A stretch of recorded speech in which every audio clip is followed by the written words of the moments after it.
പോയി കണ്ടായിരുന്നു. സാറിനെ പോയി കണ്ടായിരുന്നു. ഷിപ്പിൽ ഒരു 5 വർഷത്തോളമായി ഷിപ്പിൽ വർക്ക് ചെയ്യുന്നു.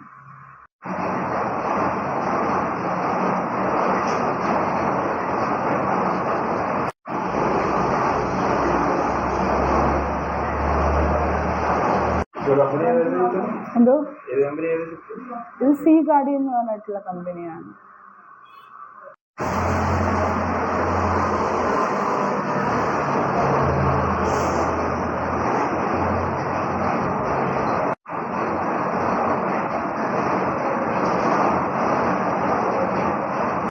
ഇന്നലെ സാറ് വിളിച്ചിട്ടുണ്ടായിരുന്നു, എൻ്റെ ഹസ്ബൻഡ് വിളിച്ചിട്ടുണ്ടായിരുന്നു.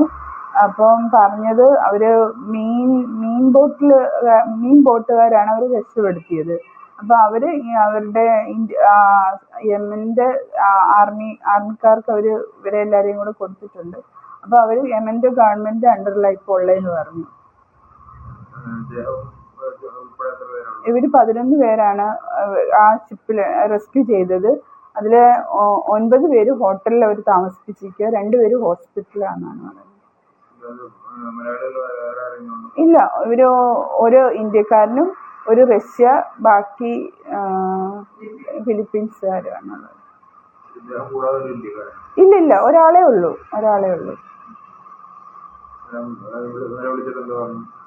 വിളിച്ചിട്ട് സേഫ് ആണ്, കുഴപ്പമൊന്നുമില്ല, ആഹാരവും ഒക്കെ അവർ കൊടുക്കുന്നുണ്ട്, വേണം ഹോസ്പിറ്റൽ കേസൊക്കെ ഉണ്ടെങ്കിൽ അവർ അവിടെ എല്ലാ സൗകര്യങ്ങളും ഒരുക്കിയിട്ടുണ്ടെന്നാണ് പറഞ്ഞത്.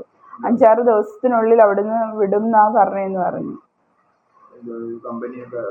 അതെ. അപ്പൊ നമ്മൾ ഇന്ത്യൻ എംബസിയിൽ വിവരങ്ങളെല്ലാം പറഞ്ഞിട്ടുണ്ട്. അപ്പൊ എനിക്ക് രാവിലെ മെസ്സേജ് വന്നത് അവര് എംബസിക്കാരും അതുപോലെ തന്നെ കമ്പനിയും 2 പേരും കൂടെ വേണ്ട കാര്യങ്ങളെല്ലാം ചെയ്യുന്നുണ്ട്. എത്രയും പെട്ടെന്ന് സാറിനെ നാട്ടിലെത്തിക്കാം എന്നാണ് പറഞ്ഞേക്കുന്നത്. ഇവര് മൊത്തം 25 പേരാണ് കടലിൽ ഈ ഷിപ്പിലുണ്ടായിരുന്നത്. 4 പേര് അവിടെ മരണപ്പെട്ടിട്ടുണ്ട്. ബാക്കി എല്ലാവരും ഒന്നിച്ചാണ് കടലിലേക്ക് ചാടിയിരിക്കുന്നത്.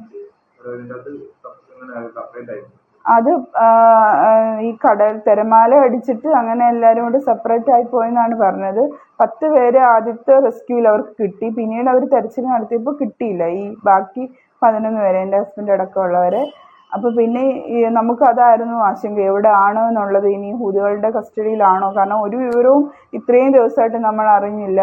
എന്താവും എന്നൊരു പിടിയില്ലാണ്ടിരിക്കുമ്പോഴാണ് പെട്ടെന്ന് ഹസ്ബൻഡിന്റെ ഒരു കോൾ വന്നത്. സേഫ് ആണെന്ന് പറഞ്ഞ് ഫോൺ വെച്ചത്.